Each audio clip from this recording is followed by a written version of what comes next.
السلام علیکم ناظرین اکرام، دریا ستلج میں پانی چھوڑ دیا گیا ہے۔ پانی ہیڈ گنڈا سنگھ سے چھوڑا ہے۔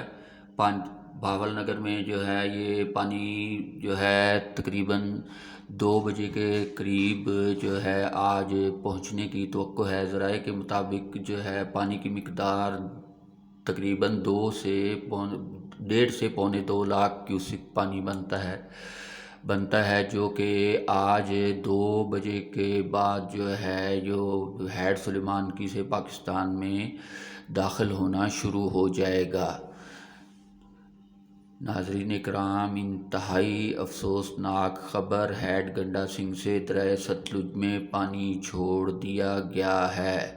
پانی کی مقدار تقریباً 1.5 سے پونے 2 لاکھ کیوسک ہے جو کہ کافی زیادہ ہے۔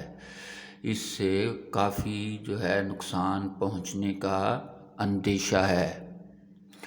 اللہ تعالی ہم کو اس آفت سے بچائے۔ آگے بھی پورا پاکستان جو ہے وہ ڈوب رہا ہے۔